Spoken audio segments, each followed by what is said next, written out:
स्वागत है आप सभी का फिर से एक नई वीडियो में। दोस्तों बात करेंगे शिक्षक बहाली के ऊपर। शिक्षक बहाली को लेकर सबसे बड़ा कंफ्यूजन उन तमाम शिक्षक अभ्यर्थियों के बीच बना हुआ है जिनका सीटेट में मार्क्स बिलो 90 है। यानी कि सीटेट या बीटेट में आपका मार्क्स अगर 90 से नीचे है तो आपके मन में जो शंका बना हुआ है वो जाहिर सी बात है। और इसलिए भी शंका बनी हुई है कि इस बार जो शिक्षकों की बहाली हो रही है बीपीएससी के माध्यम से, यहाँ पर 90 बिलो वाले के बारे में कुछ भी चर्चा नहीं किया गया है।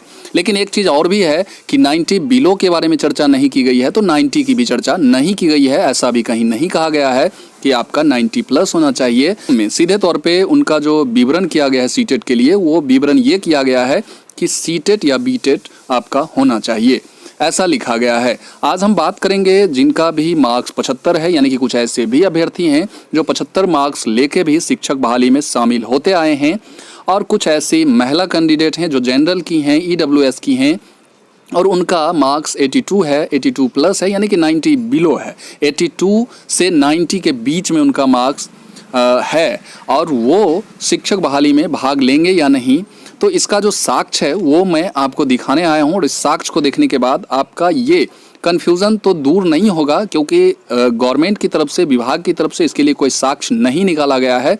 लेकिन इतना ज़रूर कह सकते हैं कि बिहार में अभी तक इतने मार्क्स वालों का जो है शिक्षक बनना या शिक्षक के लिए एलिजिबल होते आए हैं। तो उसी साक्ष्य को मैं आपको, यानी कि गवर्नमेंट जो लेटर निकाली थी ना, उस लेटर को मैं आपको दिखाने आया हूं, जहां पर स्पष्ट तौर पे आपको लिखा हुआ मिल जाएगा कि किस प्रकार से 75 मार्क्स वाले, 82 मार्क्स वाले, ये सारे लोग शिक्षक बहाली में एप्लीकेबल, एलिजिबल होते आए हैं।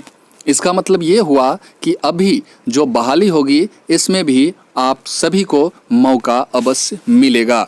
आइए हम शुरुआत करते हैं इस बात की कि कैसे 90 बिलो वाले एप्लीकेबल हैं, एलिजिबल हैं इस शिक्षक बहाली में। से दूसरा जो कन्फ्यूज़न आपके मन में है ईडब्ल्यूएस को लेके, यहाँ आप देखिएगा तो ईडब्ल्यूएस का दावा करने वाले जो आवेदक हैं ना, बिहार सरकार की अधिसूचना 26/22 दिनांक जो 2019 के आलोक में विहित प्रपत्र में सक्षम प्राधिकार द्वारा वित्तीय वर्ष 22-23, यही कन्फ्यूज़न है।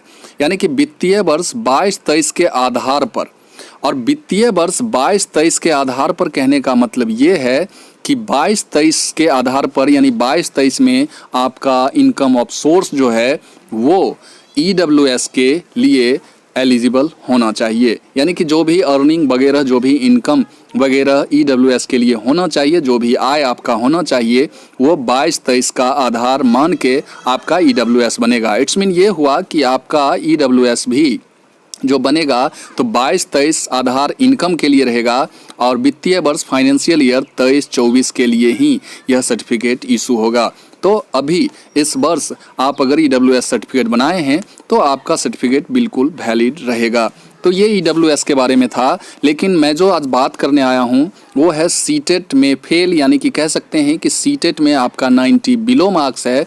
यदि आपके मार्कशीट पे डिस्क्वालीफाई भी लिखा हुआ है, लेकिन आप जो है अलग अलग कैटेगरी में आते हैं, 82 मार्क्स, 82 प्लस मार्क्स या 75 मार्क्स वाले हैं, तो आप इस वीडियो को लास्ट तक देखिए, आपका सारा कन्फ्यूज़न दूर हो जाएगा। एक चीज़ ये है कि अगर आपका इतना मार्क्स है, आपके मार्कशीट में डिस्क्वालीफाई लिखा हुआ है, तो आपका जो है सर्टिफिकेट इशू नहीं होगा।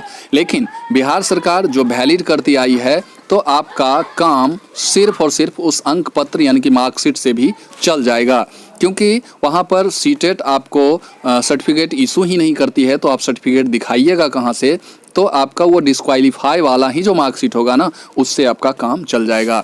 बात करेंगे चक्षु पब्लिकेशन के द्वारा तैयार किया गया इस बुक के ऊपर, जो कि BPSC TRE teacher recruitment exam प्राथमिक विद्यालय शिक्षक के लिए तैयार किया गया यह प्रैक्टिस सेट, जो कि सामान्य अध्ययन 120 मार्क्स के जो आपके परीक्षा होंगे ना, उसमें जो प्राथमिक गणित हो गया, सामाजिक विज्ञान हो गया, विज्ञान हो गया, ये सारे चीज़ जो रीजनिंग हो गए, समसामयिकी हो गए, तो ये सारे चीज़ जो पूछे जाएंगे उसके लिए संपूर्ण ये सामान्य अध्ययन का ये प्रैक्टिस सेट बनाया गया है, जिससे आप परचेज ऑफलाइन या ऑनलाइन कर सकते हैं। साथ ही साथ भाषा के लिए भी जो 100 मार्क्स के आपके एग्ज़ाम होंगे, जिसमें इंग्लिश और हिंदी आपसे भाषा के रूप में पूछे जाएंगे। इंग्लिश आपसे 25 मार्क्स के और हिंदी आपसे 75 मार्क्स के पूछे जाएंगे। तो उसके लिए भी आपका ये भाषा विषय का, ये लैंग्वेज पेपर का ये प्रैक्टिस सेट, जिसमें आपको 25 प्रैक्टिस सेट मिल जाएंगे। तो इस बुक को अपनी सफलता के लिए अवश्य परचेज करें, ऑफलाइन या ऑनलाइन। धन्यवाद।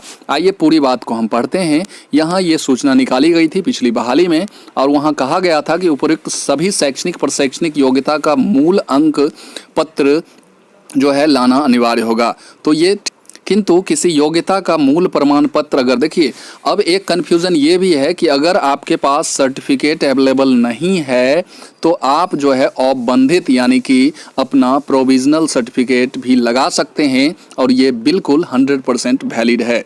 ये चीज़ भी कहीं भी आपको स्पष्ट रूप से नई जो विज्ञापन आई है वहाँ लिखी हुई नहीं मिलेगी, लेकिन ये चीज़ें होते आई हैं और इस बार भी होंगी।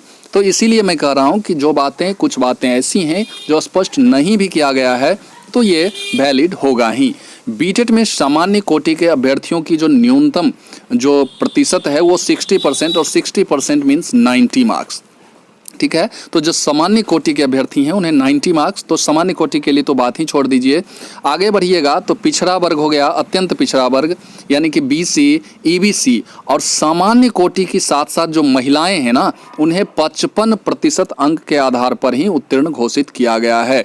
तो BC, EBC, SC, ST, PH, इन लोगों को तो सीटेट भी वैलिड मानती है 55% में, लेकिन बिहार सरकार सामान्य कोटि की महिलाएं जो हैं उन्हें भी 55% यानी कि 82 प्लस मार्क्स अगर आपका सीटेट में है तो आपको बिहार सरकार वैलिड मानती आई है, और इस बार भी मानना चाहिए।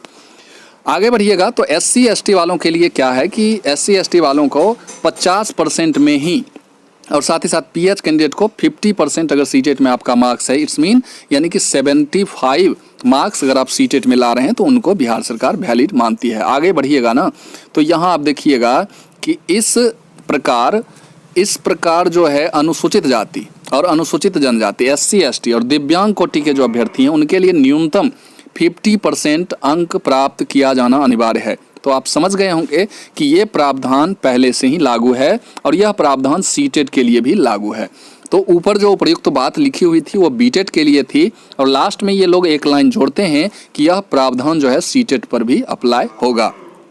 उक्त कोटि के सीटेट अभ्यर्थियों के लिए डाउनलोड प्रमाण पत्र मान्य होगा। शिक्षक पात्रता परीक्षा यानी कि बीटेट सीटेट में 82, और पहले क्या था कि 2 अंक वेटेज मिलता था। अगर आपका 60% मार्क्स है तो आपको 2 अंक दिया जाता था, लेकिन इनका कहना है कि अगर अब तो ऐसा सिस्टम रहा नहीं, लेकिन ये फिर भी उसी बहाली, पिछली बहाली का है, तो वहाँ ये कह रहे हैं कि 82 और 82 अंक से कम वाले जो हैं यानी कि 75 वाले हैं, यानी कि कह सकते हैं कि रिलैक्सेशन के तहत जो एप्लीकेबल एलिजिबल हो रहे हैं बहाली में, उनको वेटेज नहीं दिया जाता था।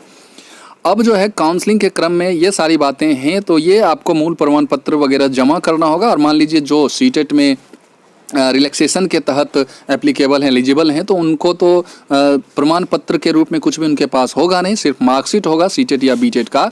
तो उनके लिए जो है सिर्फ और सिर्फ उनका मार्कशीट से ही काम चल जाएगा। तो आई होप कि आपके कन्फ्यूज़न को हम दूर कर पाए होंगे।